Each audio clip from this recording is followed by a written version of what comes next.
Fashion, няма да ти кажа каква е другата причина. Стигам и аз да си я знам. И да, между другото искам само да ти кажа, че след това, което ми каза, че си ме нарекал, наистина супер съм ти обидена.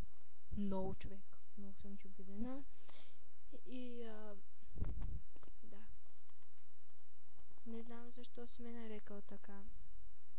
Не знам така ли изглеждам в твоите очи. Но по принцип, както и да е. Няма значение. Да. Съжалявам, че изглеждам така в твоите очи. Не съм очаквала наистина точно ти да го кажеш това, защото си ми казвал някакви доста якички неща, че мислиш за мен и накрая бум, направо ме уби с това. Но, карай.